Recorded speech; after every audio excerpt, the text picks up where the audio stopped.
Um trio de pistoleiros suados e moralmente questionável parte em busca de um tesouro perdido escondido em um cemitério, em meio à guerra civil. Três Homens em Conflito é um épico do faroeste espaguete, elevando o gênero ao status de arte e consolidando a estrela de Clint Eastwood. Quando precisar atirar, atire, não fale. E venha conosco conhecer um pouco mais desta história.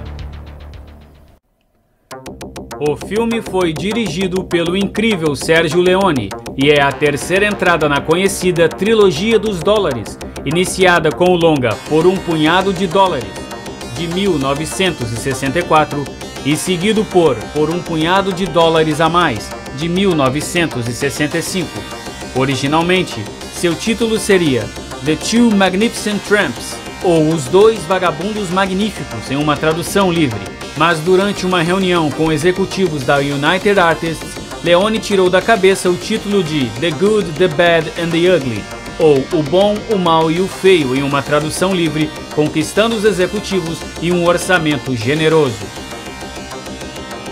Na realidade, o título escolhido não reflete bem o caráter dos personagens, já que o Bom, de Clint Eastwood, acaba matando 11 pessoas no total.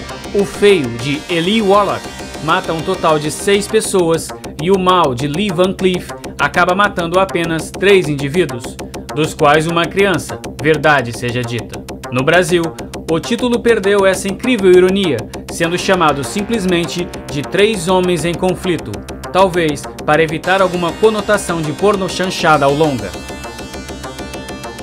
Antes do início da produção, o diretor foi advertido por ninguém menos que o lendário Orson Welles para não utilizar a Guerra Civil Americana como pano de fundo de sua história, já que, segundo ele, isso era um veneno nas bilheterias.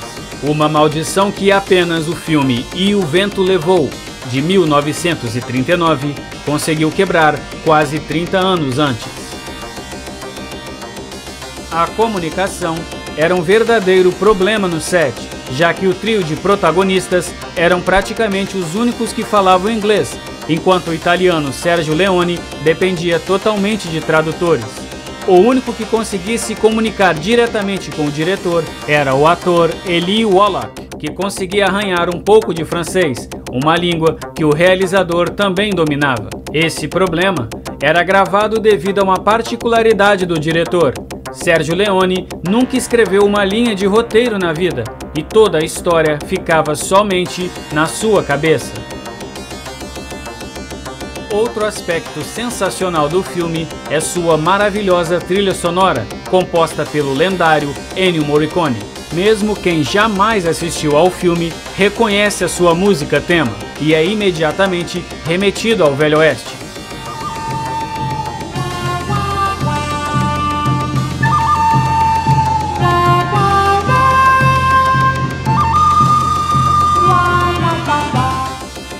Curiosamente, foi feito o trabalho inverso na sua criação, pois o maestro não teve acesso ao filme para criar a trilha, mas foi o diretor que editou a obra ao redor da trilha sonora criada.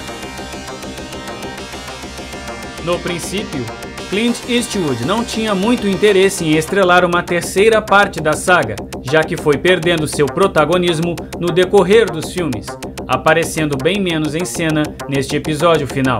Para ser convencido, a contragosto, o diretor Sergio Leone precisou lhe pagar $250 mil, mais 10% da bilheteria americana, mais uma Ferrari novinha em folha, para que ele finalmente pudesse ser escalado. O personagem de Eastwood pode ser um homem sem nome, mas possui uma ótima conta bancária.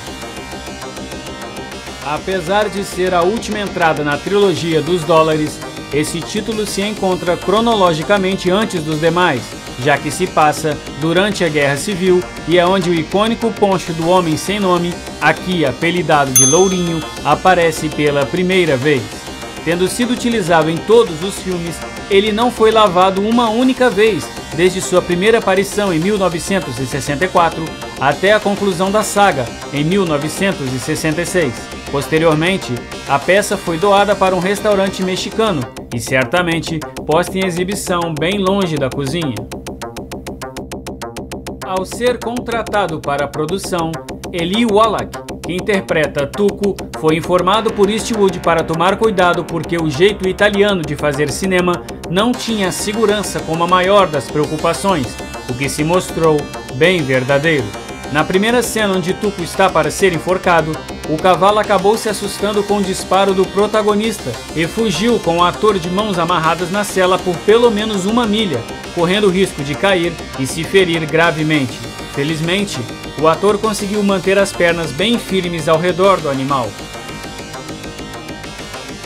Em outra ocasião, na sequência onde Tuco se livra de suas algemas nos trilhos do trem, o diretor o convenceu de que seria perfeitamente seguro fazer a cena ele mesmo, mas esqueceram de avisar que a locomotiva tinha um passadiço em alguns vagões,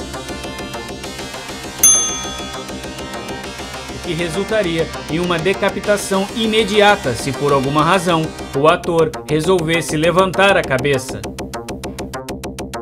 Finalmente, na sequência onde o personagem rasga um saco de moedas com uma espada, foi utilizado ácido para deixar o tecido mais frágil e o restante do corrosivo foi colocado em uma garrafa de limonada deixada displicentemente no set.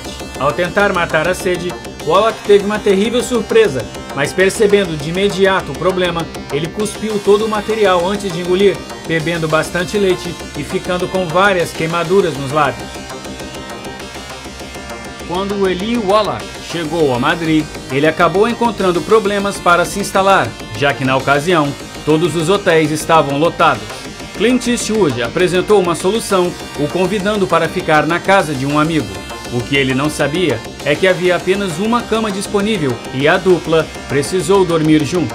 Até o fim de sua vida, Wallach se gabava em tom de piada do fato de que ele era o único homem com quem Clint Eastwood tinha dormido. Hollywood é conhecida por reformular seus sets de filmagem, especialmente em westerns, trocando algumas fachadas e vitrines para criar algo novo sem apertar o orçamento. Na tradição do cinema italiano, o design de produção também não é uma prioridade, e simplesmente reutilizaram o cenário da maneira que ele se encontrava. A cidade onde ocorre a primeira tentativa de execução de Tuco é exatamente a mesma do influente filme Django, de Sergio Corbucci, filmado no início do mesmo ano. Nada mudou no set. Na verdade, ele nem mesmo foi limpo entre as produções, explicando o visual apocalíptico do lugar. Nos dias atuais, a cidade virou uma atração turística chamada Mini Hollywood, que conta com shows diários para os fãs do Velho Oeste. O longa foi rodado na Espanha e contou com a participação de 1.500 soldados espanhóis atuando como extras. Os militares também foram os responsáveis pela construção de vários sets vistos no filme, desde a ponte onde os exércitos rivais se enfrentam e até mesmo o cemitério que esconde a recompensa em ouro. Perto do final do filme, existe uma cena de explosão de uma ponte e, em sinal de agradecimento por seus serviços, Sergio Leone concedeu a um capitão do exército a honra de ativar os explosivos para a detonação. Entretanto, por um descuido, um membro da equipe enviou uma mensagem não relacionada à ponte que foi interpretada como uma ordem para a detonação antes das câmeras estarem ligadas.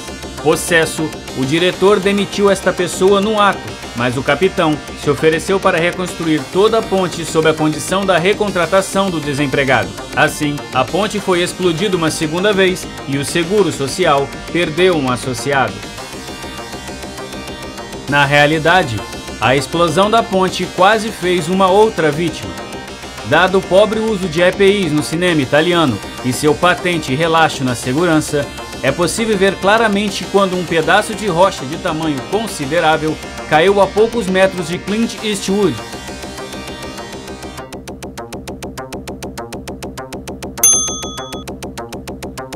Por pouco, não enviando o homem sem nome para uma tumba marcada nos Estados Unidos.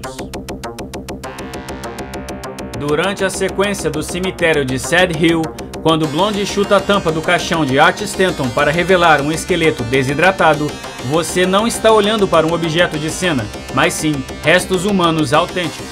No entanto, este não foi um corte de custos, mas uma história comovente, embora relativamente mórbida. O cenógrafo Carlo Leva descobriu que uma mulher em Madrid tinha um esqueleto de verdade para alugar. Era de sua mãe atriz, que havia escrito em seu testamento que mesmo depois de sua morte, ela queria continuar atuando. Se ela ainda está no ramo, não se sabe.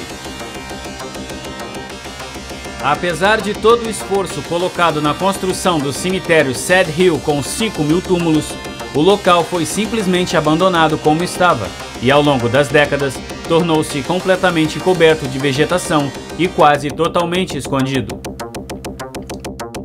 Em 2015, um grupo de fãs de cinema decidiu viajar para Burgos, na Espanha, para descobri-lo e restaurá-lo. O processo foi capturado no documentário Sad Hill Unearthed.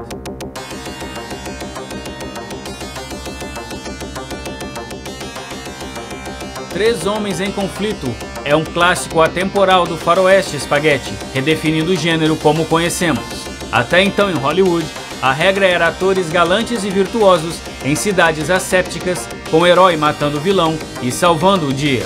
Leone trouxe anti-heróis de moral dúbia, suados, sujos e sem uma definição clara de papéis. Mesmo não tendo sido bem recebido pela crítica na época de seu lançamento, hoje ele é reconhecido como um dos maiores faroestes já produzidos, influenciando diretores do calibre de Quentin Tarantino.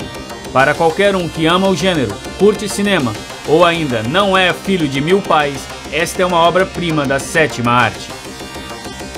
Curta, se inscreva, compartilhe este vídeo nas redes sociais e até a próxima!